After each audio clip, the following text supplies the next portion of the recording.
ฒนธรรมที่น่าอวดมนต์เสน่ห์ที่เคียงคู่กับแม่ยิงลาวมันเป็นช่วงเวลาที่มีความสุขหลายที่เห็นพวกเอื้อยๆฟ้อน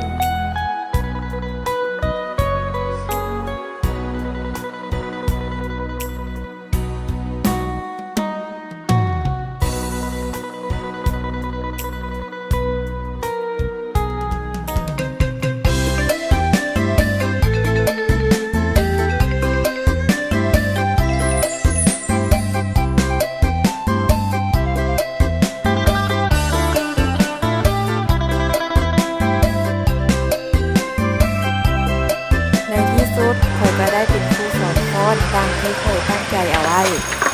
อาทิตย์หน้าพวกเราจะได้ไปฟ้อนที่เดินพระธาตุหลวงเด้อเพื่อไปถ่ายทำวิดีโอเพื่อเผยแพร่บทฟ้อนแบบลาว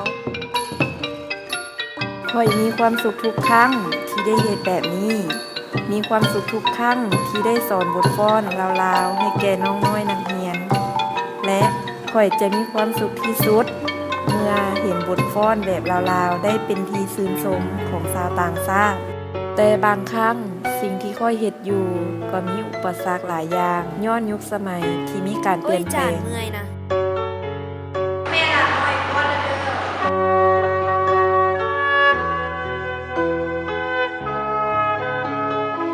หลายครั้งข่อยก็ถามตัวเองว่าข่อยควรจะสืบต่อหรือยอมแพ้เบื่อมีแต่ฟ้อนกับฟ้อนแม่บ่ให้ฟ้อนเซยไผก็ว่าเซยแต่ปัญหาซ้ำนี้ข่อยจะบ่ยอมแพ้มันเพราะเป้าหมายของข่อยมันสำคัญหลายกว่านี้และแล้วทุกอย่างก็ผ่านไปได้ด้วยดีปัญหาทุกอย่างย่อมมีทางออกหากว่าเฮาตั้งใจที่จะเฮ็ดมันและนี่ก็เป็นความสุขของข่อยอีกครั้งสุขที่ได้จับผ้าไหมก้าวผมเลียงแพมีความสุขทุกครั้งที่ได้เห็นในเยียงลาวสืบทอดประเพณีบทฟ้อนอันอ่อนช้อยของลาวเฮา